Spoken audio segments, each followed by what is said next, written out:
The Reverend of Dibley brought laughter, joy, and warmth to millions of hearts. But what happened behind the scenes was sometimes more intense than any script. Some actors died suddenly, leaving behind unfinished careers and unforgettable roles. Who were they? And how heartbreaking were their final chapters? Let's remember and honor them. Let's explore. Liz Smith as Letitia Cropley. At the age of 73, Liz Smith took on the role of Letitia Cropley, an eccentric teacher known for her bizarre recipes that put the whole village on edge in The Vicar of Dibley, 1994 to 1996. Her character became an integral part of the series, transforming Liz from a familiar face on television into a comedy icon loved by millions. Born on 11 December 1921 in Scunthorpe, Lincolnshire, Liz had a difficult and bereaved childhood. When she was just 2 years old, her mother died, leaving her to be cared for by her widowed grandmother in a small, cold house. She was forced to become independent early on, earning a living by doing everything from selling goods on the street to working in a candy store. Amidst the hardships, Liz found hope when she married Jack Thomas, a man she met while serving in the Royal Navy. But the joy was short-lived. Her marriage fell apart because of her husband's drug addiction and violence. The divorce forced her to raise 2 children on her own, facing financial hardship and social prejudice. During those years, she struggled to make ends meet while also supporting herself. Then, in her late 50s, an unexpected opportunity to act came her way, opening a new path that took her out of the shadows and into the art world. On 24 December 2016, Liz Smith died in Worthing, West Sussex, aged 95. She left behind an estimated fortune of £4 million, the result of a late but explosive career. The image of the silver-haired woman with sparkling eyes and a mischievous smile remains on the screen, reminiscent of someone who has lived a turbulent life but never forgets how to make others laugh. Trevor Peacock as Jim Trott. Trevor Peacock made a lasting impression as Jim Trott in The Vicar of Dibley, 1994 to 2015. At 63, he portrayed the awkward, absent-minded but charming Jim Trott, whose catchphrase, "No, no, no, yes," always made the audience laugh. The role is not only synonymous with Peacock, but also an integral part of the memorable memories surrounding the hit BBC sitcom.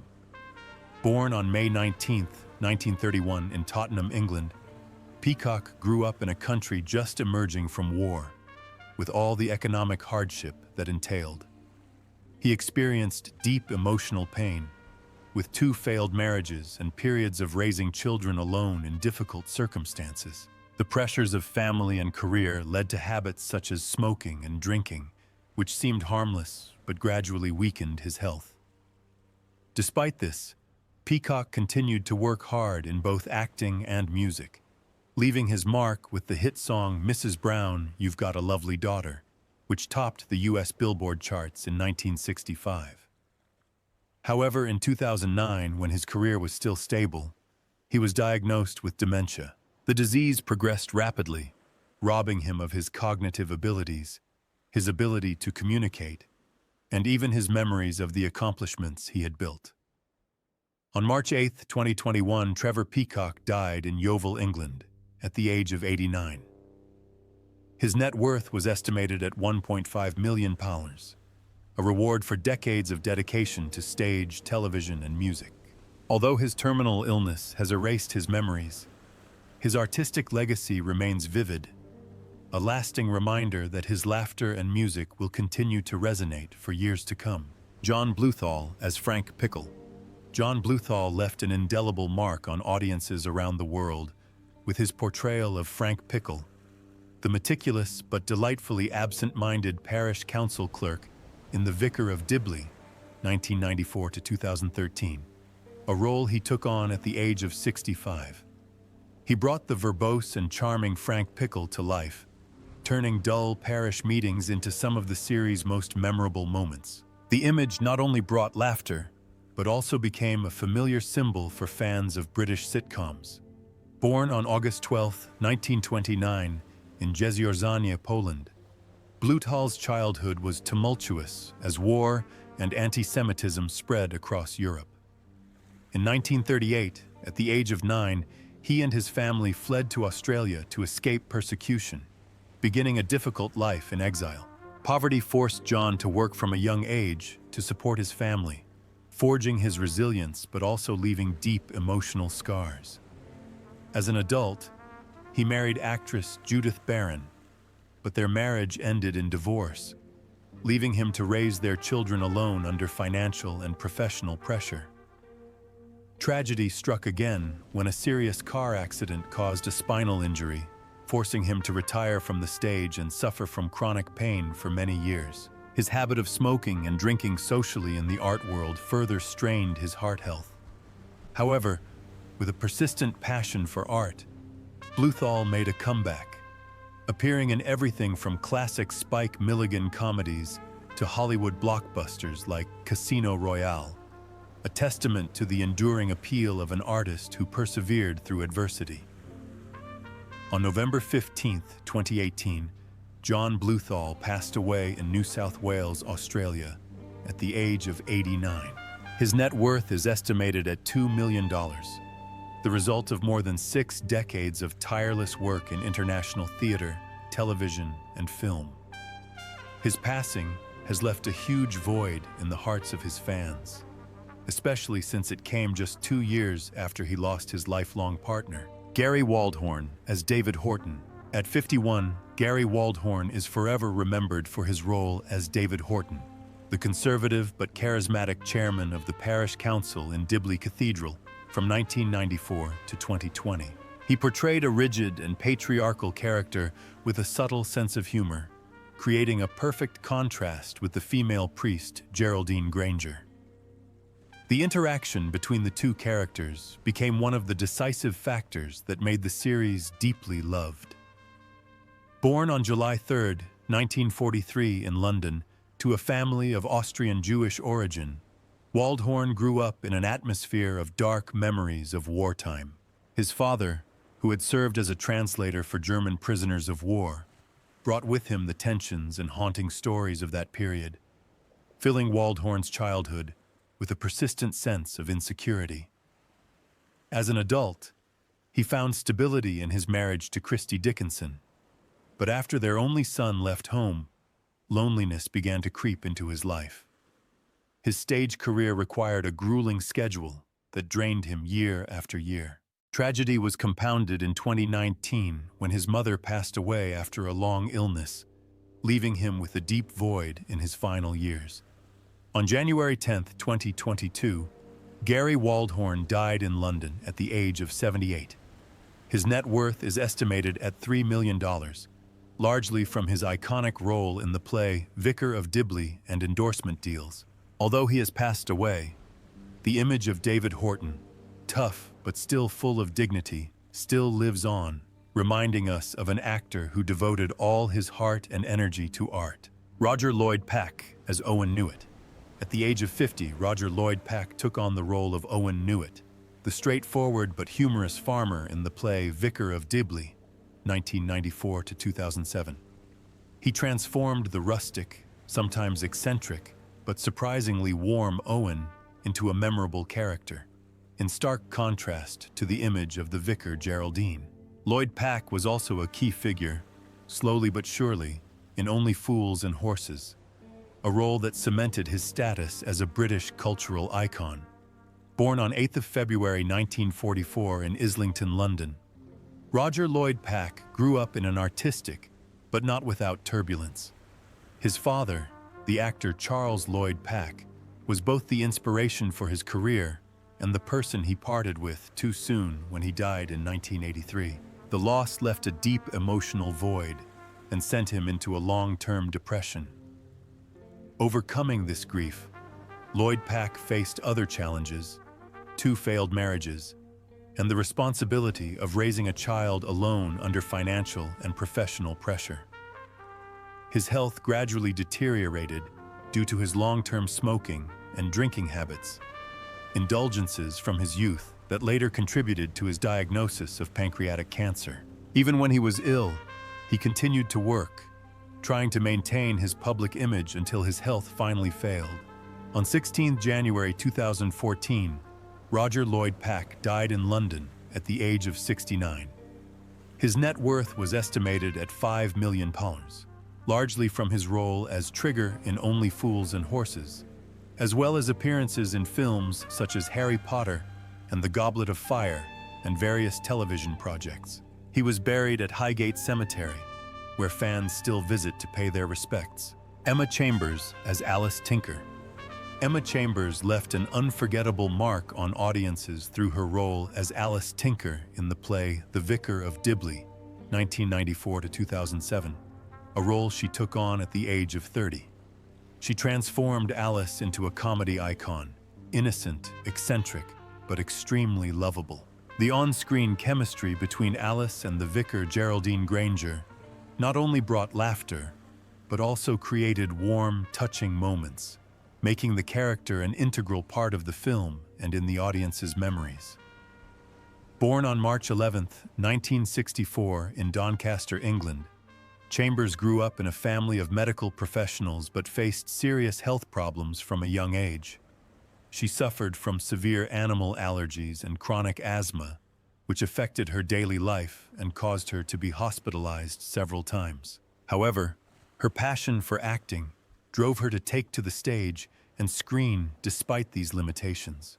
Her marriage to actor Ian Dunn later fell apart, leaving Chambers living a rather quiet and lonely life. The pressure of work, combined with unhealthy eating habits, gradually affected her health, silently paving the way for heart problems. At the height of her career, these factors became a major burden, but Chambers continued to maintain a professional image in front of audiences until she retired from the spotlight. On 21 February 2018, Emma Chambers died suddenly in Leamington of a heart attack at the age of 53. Her net worth is estimated at £3 million, largely from her roles as Alice in The Vicar of Dibley and Honey in Notting Hill. Her passing has left a deep sadness among her colleagues and fans, but the laughter and warmth she brought to every role remains a strong testament to Emma Chambers' extraordinary talent and spirit. Dawn French as Geraldine Granger. Dawn French made a lasting impression on audiences when she took on the role of Vicar Geraldine Granger in the legendary sitcom The Vicar of Dibley in 1994 at the age of 37. With her wit, intelligence, and warmth, she not only brought laughter, but also conveyed profound messages about community and human kindness. Beyond the spotlight, the role became an integral part of her artistic journey, cementing her status as an icon of British comedy. Born on October 11, 1957 in Holyhead, Wales, Dawn French grew up in a military family, but her childhood was marred by tragedy. In 1977, at the age of 19, her father, her constant support and source of encouragement, committed suicide after a long battle with depression, leaving her with a trauma that lasted for decades. In her personal life, she was married to comedian Lenny Henry and raised daughter Billy together. However, after 25 years of marriage, their relationship ended in 2010 amid allegations of infidelity and deep-seated differences. Facing life as a single mother, she continued to work tirelessly while battling poor health due to poor eating habits and occasional injuries, including a minor car accident. Her loss was further deepened when her mother died in 2012, closing a deeply painful chapter.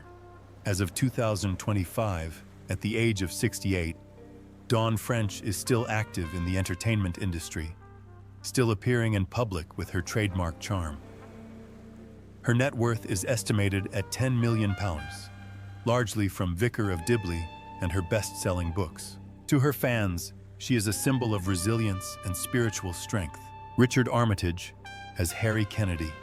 Richard Armitage captured the hearts of the Vicar of Dibley audiences when he appeared in 2006 at the age of 35 as Harry Kennedy, the real-life prince who won the heart of Vicar Geraldine Granger.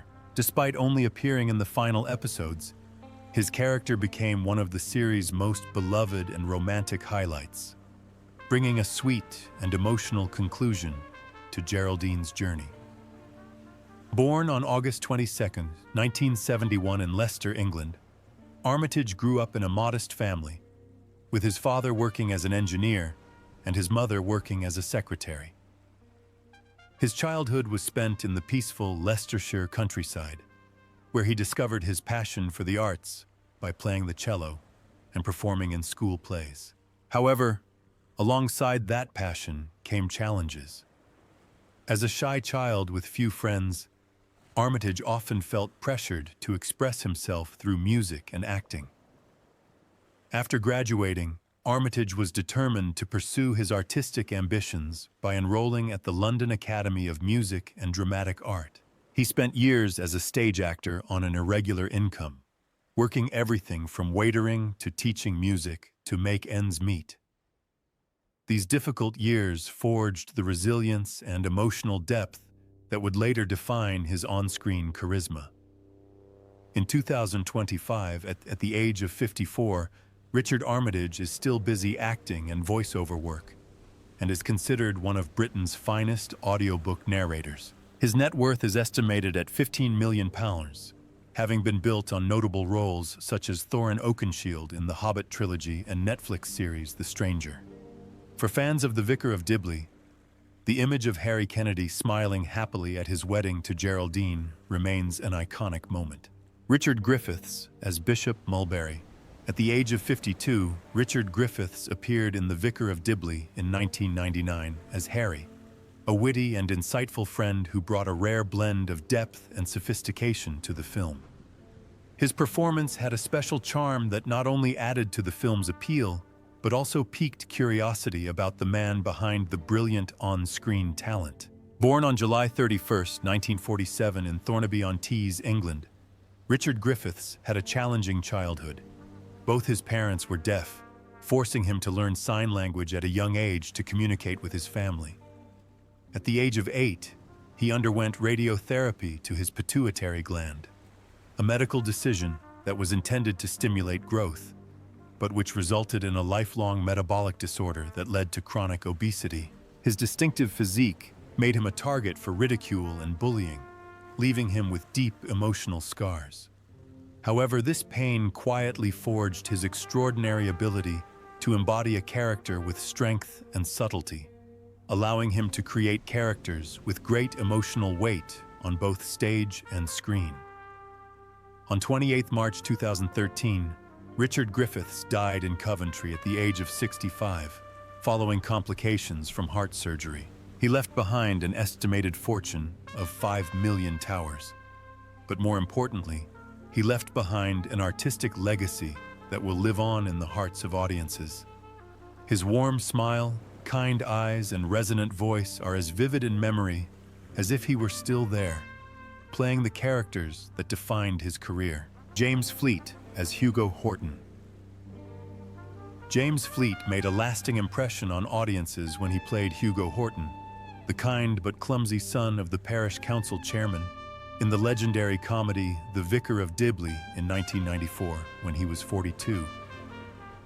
This role, along with his success in 4 Weddings and a Funeral, cemented James Fleet's image as a charming, warm character, and became an integral part of fans' memories. Born on March 11, 1952, in Bilston, England, Fleet faced a devastating loss at an early age when his father died at the age of 10. The tragedy forced him and his mother to move to Aberdeenshire to start anew. The absence of a father figure shaped a withdrawn and introverted boy, but also nurtured a quiet strength within him. In 1984, he married actress Jane Booker, a love that has endured decades of work pressures, constant touring, and moments of emotional stress. Despite his efforts to balance family life and career, Fleet's health has been plagued by public smoking and an unexpected stage accident, which forced him to take a break from acting before returning to the spotlight with new roles. As of 2025, at the age of 73, James Fleet is still actively working on new projects, including his role as King George III in the hit series Bridgerton. His net worth is estimated at £3 million, largely from 4 weddings, a funeral, and the play The Vicar of Dibley. To the public, Fleet is not only a talented actor, but also a symbol of resilience. Terry Wogan as himself. Terry Wogan gave a memorable performance in the 1998 play The Vicar of Dibley at the age of 60, portraying himself with the natural charm and poise that has endeared him to audiences for decades. Known for his warm, witty presenting style, he brought a unique sense of intimacy and charm to the show, making viewers feel both close to him and curious about his real-life self. Born on August 3, 1938, in Limerick, Ireland, Terry Wogan grew up in a strict Catholic family where discipline and faith permeated every aspect of life. His childhood was shaped by rigid teachings, but also by personal losses that forced him to mature quickly. Before finding his calling in broadcasting, Wogan worked in banking and endured life changes, including a broken marriage that left him raising his children alone. The pressures of the job, coupled with his long-standing smoking and drinking habits, gradually took their toll on his health, a hidden cost of a lifetime of dedication to his craft. On January 31, 2016, Terry Wogan passed away in Berkshire, England, at the age of 77, after a battle with prostate cancer. His net worth is estimated to be exactly £25 million. This was the culmination of a distinguished career in radio and television. Although he is gone, his voice, humor, and warmth will live on in the memories of those who welcomed him through the years. Preston Lockwood as Vicar Pottle. Preston Lockwood made an unforgettable impression when he played Vicar Pottle in The Vicar of Dibley in 1994, at the age of 82. Although he only appeared in the first episode, the scene where his character suddenly died in the middle of a ceremony became a pivotal moment that opened the main storyline of the show, a mix of humor and surprise that the audience will never forget. Born on October 30, 1912 in Essex, England, Lockwood grew up in a poor working-class family, with his father working as a bus driver and his mother as a housewife. Coming from a humble family, he had to work manual jobs from a young age to support his family. But his love of the stage inspired him to pursue an artistic career. As a young man, he married a woman he loved deeply, but the marriage eventually fell apart after years of strain, leaving him to raise his children alone while dealing with financial pressures and a demanding performance schedule. His grief was further deepened when his ex-wife died in a family accident, plunging him into a period of great loss. Years of smoking took their toll on his health, but he remained steadfast on stage and screen, seeing acting as the only thing that kept him going. On April 24, 1996, Preston Lockwood died in London at the age of 83. His net worth was estimated at exactly £500,000, largely from supporting roles on radio and television.